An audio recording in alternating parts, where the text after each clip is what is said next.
there is a question that seems to rest quietly in the deepest corner of human consciousness. A question that never shouts, yet never disappears. Is there a God? It doesn't only live in philosophy classrooms or incense-filled temples. It hides inside every moral decision, in how we raise our children, in the fear that grips us before death, and in those silent midnight moments when we wonder, is anyone out there listening? This question has walked beside humanity since the beginning, from ancient tribes who looked at lightning and believed it was the anger of the gods, to modern men and women in the 21st century, staring into the glow of a computer screen, asking the same thing in a different language. It is the question that gave birth to religion, philosophy, war, and to those quiet hospital prayers whispered between heartbeats. And perhaps it's no accident that we still can't set it down. Because when we ask, does God exist? What we're really asking is something deeper. Do we truly understand the meaning of existence itself? If there is a creator, then maybe every pain has a purpose. But if there is no one, only a vast universe ruled by cold, indifferent laws, then where does the meaning of life come from? That is why this question isn't merely religious. It is a mirror reflecting the deepest human instinct, the longing to understand, to believe, to find an anchor in the infinite. Every civilization has tried to answer it, through myth, through science, through philosophy, through lullabies and whispered prayers. But perhaps what keeps the question alive is precisely the fact that it can never be answered once and for all. We keep asking, not because we expect to find a God, but because the courage to ask is what makes us human. Before we can even begin to ask whether God is real, we must pause at a seemingly simple question. What is God? Across thousands of years, that single word has taken on countless forms. To the ancient Hebrews, it meant one almighty, all-knowing being. To the Greeks, it was a pantheon of deities with human emotions. To the Indians, it was an infinite array of symbols for cosmic energy. And to many modern philosophers, God is merely a metaphor for order, or for the very consciousness of life itself. One word, yet it contains 1,000 worlds. And so, when we ask, does God exist? We immediately stumble into a maze of language. How can we answer a question when the very concept we're questioning is undefined? If to one person, God is a creator, to another, love itself, to another still, nature or pure energy, then each of them is speaking of a completely different reality. Perhaps the problem doesn't lie in existence or non-existence, but in the fact that we no longer speak the same language. When we speak of God, what seems like the most philosophical question is in truth a deeply human one. A question about the limits of words themselves. And within those limits, God may not be an answer at all, but rather a mirror, reflecting our own faith, our fears, and our longing for meaning. One of the oldest arguments for the existence of God is the idea of a first cause, the belief that if the world exists, then someone must have created it. A house needs a builder, a painting needs an artist, so, by that logic, the universe too must have had a guiding hand. It sounds reasonable until we ask the next question. Then, who created the creator? If everything requires a cause, then God cannot be the exception. But if God is said to be self-existent, with no beginning, the argument collapses on itself. We haven't solved the mystery, we've only moved it from the universe to God, and then covered it with a comforting word. Like placing a curtain over a hole in the wall, the emptiness remains underneath. In truth, the question, who created everything, reveals humanity's deepest fear, the fear of the infinite. Our minds are trained to think in chains of cause and effect, so when faced with something without a beginning, we feel uneasy. And so, we imagined an absolute starting point, a divine origin to help us sleep peacefully within the endless, but the universe does not need a hand to steer it. The laws of physics, from gravity to quantum mechanics to thermodynamics, operate with such precision that any divine intervention becomes unnecessary. The universe wasn't designed, it emerged, through billions of years of trial, error, and evolution in the dance of matter and energy. To say, God created everything sounds like an answer, but in reality, it is a poetic way of avoiding the question. Because if we dare to look directly at the mystery, we might realize it doesn't need to be hidden behind the name of a deity. It only needs to be explored, with the intelligence and the courage of humankind itself. Another argument often used to affirm the existence of God goes like this. The world is too perfect to have arisen by chance. People point to the human eye, to DNA, to the exquisite harmony of the universe and say, there's no way this happened randomly. There must be a designer. It sounds convincing because we instinctively equate complexity with intention. When we see a watch, we assume there's a watchmaker, but nature does not operate like a mechanical workshop. In the natural world, complexity does not need a craftsman. It is the result of time, laws, and selection. From countless tiny changes, accumulated over millions of patient years, arise structures that look designed, but are in fact products of trial and error. Evolution has no blueprint, only persistence. Look at the human body. If it were truly crafted by an all-powerful designer, why is our spine so fragile that a single wrong posture can cause pain? Why must the nerve in a giraffe's neck loop around a detour more than 13 feet long, instead of running directly to its destination? Nature isn't optimal, it's improvised, resourceful, and built upon old mistakes, so long as those flaws still allow life to go on.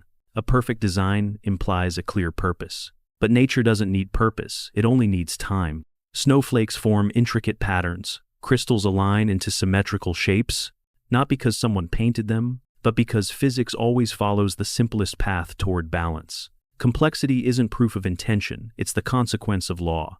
So, when we marvel at the wonder of the world, perhaps instead of saying, God made this, we might say, nature is intelligent enough to need no one at all. For within that patient, randomness lies a greater beauty, the beauty of order emerging from chaos. One of humanity's oldest and strongest beliefs is this: morality comes from God. That, without God, we would never know what is right or wrong. That every code of good and evil was handed down by a divine authority. But look around and ask yourself, throughout history, how many times have good and evil changed their faces? There was a time when slavery was legal property. A time when burning women accused of witchcraft was seen as justice. Acts once praised as moral now make us shudder. If morality truly came from an absolute and eternal source, why has it evolved with every age, every culture, every level of knowledge? The answer may be simpler than we think. Morality didn't fall from the heavens, it grew from humanity. It emerged the moment we learned to imagine ourselves in another's place, to feel someone else's pain as our own. It is the result of empathy, of social evolution, where cooperation proved far more useful for survival than violence or greed. Humans don't act kindly out of fear of divine punishment. We do it because harming another ultimately harms the community we depend on. When we help, when we tell the truth, when we choose love over hate, it's not because we've been programmed by a higher being, but because we understand the consequences of our actions. Religion may teach us moral commandments, but compassion existed long before any scripture. Even in nature, when monkeys comfort each other after a fight, when elephants stand silently beside their dead, we see that morality does not need to be sacred to be real. What makes us noble is not the fear of divine judgment, but the ability to choose goodness when no one is watching. Morality is not a gift from God, it is the proof of our own humanity. When reason could no longer make sense of the world, humanity began to write sacred books. From the Bible to the Quran to the Vedas, every culture left behind texts believed to be the words of God, pages millions have worshipped, convinced they contain the ultimate truth of the universe. But look closer, and you'll see something undeniable. Those divine words bear the fingerprints of human hands. They were written in the language of their time, shaped by the knowledge, fears, and social order of the people who wrote them. They speak of hell and miracles, of wars and punishments, of strange commandments about what to eat, what to wear, and how women were to be treated as property of men. If these were truly the words of an all-knowing, all-powerful being, why are they so small in scope, concerned with fabric and ritual, yet silent on the things that could have saved millions of lives? Why no mention of washing hands before surgery, or boiling water to kill disease? These scriptures were not the voices of gods. They were echoes of human beings struggling to understand what they did not yet know. They reflect our fears of illness, our longing for salvation, and our desperate need for order in a chaotic world. Within them lies wisdom and metaphor, but also prejudice and error, as in any text written by mortal minds. When we treat these books as absolute, we turn the search for truth into an act of obedience. But if we read them as the stories of our ancestors, as humanity's earliest attempts to make sense of existence, we can honor them more deeply. Not as proof of divinity, but as witnesses to our shared human journey toward understanding. Human beings do not seek only truth. We also crave comfort. In a world full of uncertainty, belief in God offers reassurance. That someone is watching over us, that every pain has a reason, that in the end, we will be rewarded. At its deepest level, this faith is more than religion. It is a spiritual blanket, a way for humanity to endure the loneliness of existence. But comfort is not evidence. A child who believes someone is protecting them from the monster under the bed sleeps better because of that belief. Yet the feeling of safety doesn't make the monster real. Faith can soothe fear, but it cannot turn illusion into reality. Life never promised us fairness, and the universe has written no happy ending on our behalf. That realization may feel hollow, but within that emptiness lies a profound freedom, the chance to create meaning for ourselves. We do not need a divine intention for kindness to exist, nor a heaven for love to be real. Truth may not always be warm, but it liberates us from illusion. And, in the moment we dare to face the world as it truly is, without myth, without promises of salvation, we begin to see another kind of beauty. A beauty simple, fragile, and so genuine, that it no longer needs heaven's approval to shine. When people say, without God, the world would fall into chaos, reality seems to tell a very different story. In many places, as religion fades, society doesn't collapse. It often becomes more humane. Countries like Sweden, Japan, Denmark, and the Netherlands, where most people no longer believe in a divine being, consistently rank among the happiest, safest, and most compassionate societies on Earth. This shows that morality and order don't depend on supernatural belief, but on education, empathy, and cooperation. When people no longer act out of fear of hell or hope for heaven, they begin to be kind for the simplest and most honest reason, because kindness itself matters. Because they know this world is all we have, and another's pain is, in some way, their own. The godless world we once feared isn't cold or meaningless. It is simply less delusional and more responsible. Without a divine judge to define right and wrong, every action, every choice, carries real weight. That's what makes human goodness even more beautiful. It doesn't come from divine command, but from the voluntary compassion of the human heart. The universe doesn't need a God to function, and society doesn't need religion to be kind. What we need are understanding, empathy, and the shared courage to build meaning together, right here, in this imperfect but profoundly human world. Since the days when we lived deep in the forests, human beings have been wired to search for intention behind every event. When our ancestors heard rustling in the grass, they assumed it was a predator. When they saw lightning strike, they imagined it was the anger of the gods. That instinct kept us alive because a false alarm was safer than ignoring real danger. But this survival mechanism also made us see purpose where none exists. An earthquake became divine punishment. A storm was seen as a warning. One person survives an accident and we say, God saved them, while hundreds who perish are said to be part of God's mysterious plan. We would rather invent meaning than accept randomness. Science has a name for this: paternicity, the tendency to find patterns in chaos and assign meaning to coincidence. We see faces in clouds, believe a slot machine is due to win, or assume that several random events must be connected by a hidden cause. The human mind despises randomness so deeply that when it cannot find an answer, it creates a story instead. And that, more than anything, is the fertile soil where gods are born. In ancient times, when we didn't understand thunder, we named it Zeus. When we didn't understand disease, we called it sin. But bit by bit, as knowledge expanded, the territory of God began to shrink. We no longer pray for rain, we understand weather.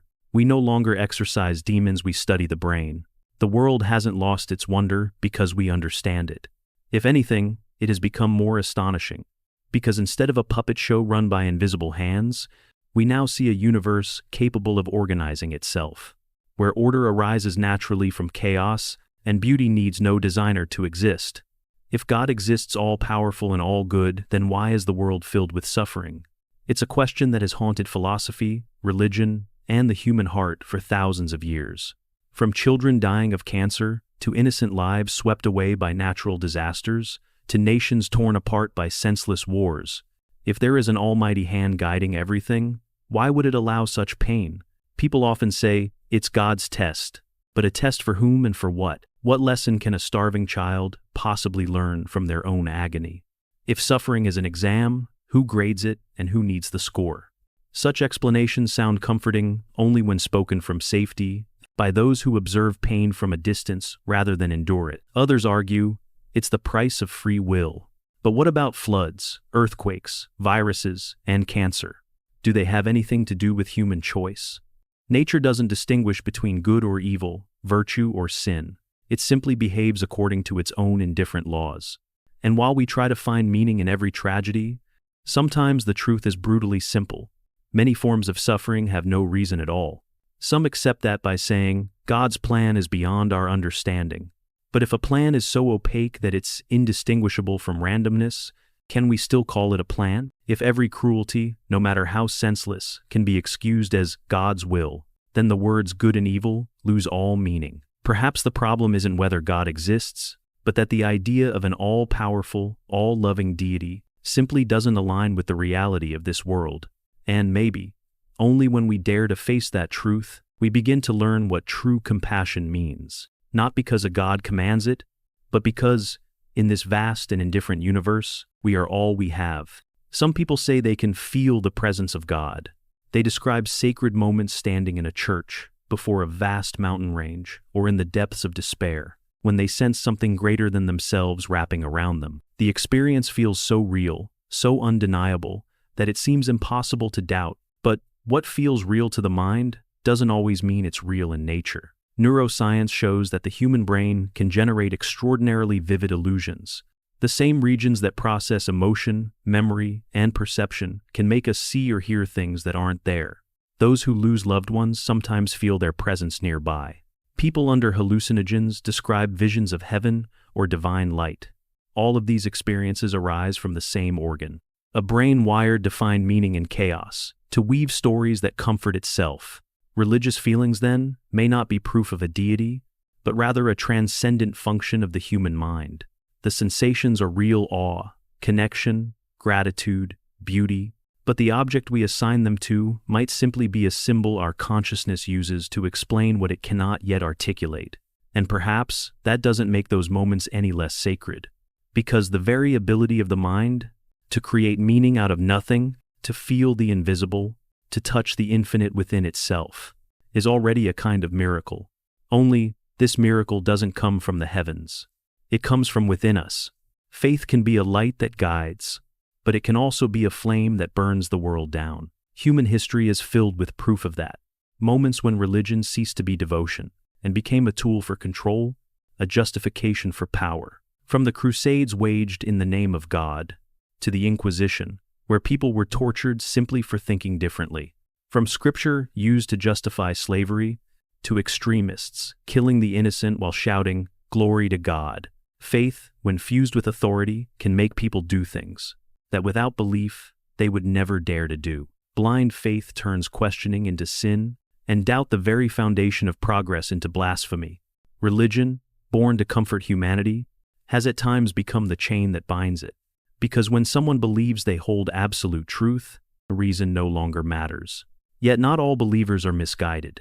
Many who believe in God fight for justice, help the poor, and protect life. But their goodness doesn't come from religion. It comes from the humanity that transcends it. The problem isn't faith itself, but how faith is used, to love or to dominate. For when belief becomes a command, it stops being a light that guides and becomes a wall that blocks the light. The most frightening thing isn't living in a world without God. It's living in a world where we're too afraid to take responsibility for ourselves. For centuries, humanity has been taught that there is someone watching, judging, rewarding, or punishing. And so, we do good not because it is good, but because we're afraid. But morality built on fear is not morality, it is obedience. Only when no one is watching do we truly see who we are. If the only thing stopping you from doing wrong is the fear of judgment, then your goodness is still fragile. But when you choose honesty, kindness, compassion, not for the promise of heaven or the threat of hell, but because you feel another person's pain as your own, then morality becomes truly sacred. Freedom from God does not mean rebellion against Him. It means no longer needing an overseer to be good. It is the maturity of consciousness. The turning point when we stop seeking metaphysical reasons for our actions and start living responsibly from within. When you no longer believe that someone else has written your fate, every act you take suddenly carries more weight. No one is scripting your destiny, so every small choice, an apology, a hug, a shared meal becomes profoundly meaningful. And in that world, love ceases to be a religious duty. It becomes the natural language of free souls. Freedom from God is not a loss, it's an invitation to live more consciously, more gently, more humanely. Not out of fear of punishment, but because in this vast, indifferent universe, kindness is the last remaining miracle. Science and religion both begin from the same impulse, a deep curiosity about the universe and our place within it. But the difference lies in how each faces being wrong. Religion begins with an answer and asks us to believe. Science begins with a question and accepts that it may be mistaken. That is why human knowledge has advanced. When Copernicus said the Earth was not the center of the universe, he was condemned. Yet, those who came after him daring to test, to doubt, to err again, are the ones who expanded the boundaries of the world. Science is not perfect, but it holds one virtue that every system of faith lacks: the ability to correct itself. In religion, error is a sin. In science, error is a step forward. A failed hypothesis doesn't mean failure. It merely clears the path for truth to emerge. But when we cling to belief in spite of evidence, the world stops at the edge of what we call truth. Today, we know the universe is 13.8 billion years old, the Earth 4.5 billion, and humanity, a fleeting branch of evolution shaped over millions of generations. These facts don't make life less sacred. They make it more humbling, more awe-inspiring in its quiet, natural perfection. Truth doesn't need protection through fear. It only needs people brave enough to say, "We don't know everything, and that's exactly why we must keep exploring." In the beginning, when lightning tore across the sky, humans fell to their knees in fear and called out to the gods. When sickness spread through the villages, they prayed, sacrificed, and hoped for an invisible hand to ease their pain. Religion was born as a cloak for fear, and for centuries, it helped humanity survive, connect, and find order amid the chaos. But humankind did not remain forever at the dawn of awareness. We learned to look at the sky and see orbits instead of miracles. We discovered microbes under a microscope instead of sins to be punished. Each time knowledge expanded, the gods retreated. Not because they ceased to exist, but because we no longer needed them to explain what we understood. That is not a betrayal of faith. It is the natural maturation of intelligence. Like a child who once believed in fairies, but grows up and no longer needs magic to believe in kindness. So, it is with us. We don't need a supernatural being to live a meaningful life. It is our ability to create meaning, to choose direction, to love, that marks humanity's true evolution. Religion was once the first language that helped us name our fears and our hopes. But now, it is humanity itself that has become the language through which we understand and heal one another. Instead of asking, "What does God want?" we began to ask, "What do people need?" And that question changed everything. Maturity is not the rejection of the sacred, but the realization that the sacred lives within the ordinary. In the eyes that share compassion, in small acts of care, in the courage to understand rather than to fear. That is how humanity steps out of its mythic dawn. Not by conquering the gods, but by learning to love one another, in the very way the gods were once dreamed to love us. When the journey of thought reaches its farthest edge, we realize there are questions that need no answers.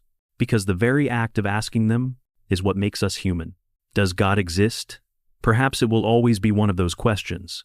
For whether we believe or deny, what we truly seek is not a creator, but a sense of meaning in this vast and silent universe. Not knowing, at times, is a form of freedom. When we are no longer bound by absolute truths, we can open ourselves to every possibility. We no longer need miracles to find the world miraculous.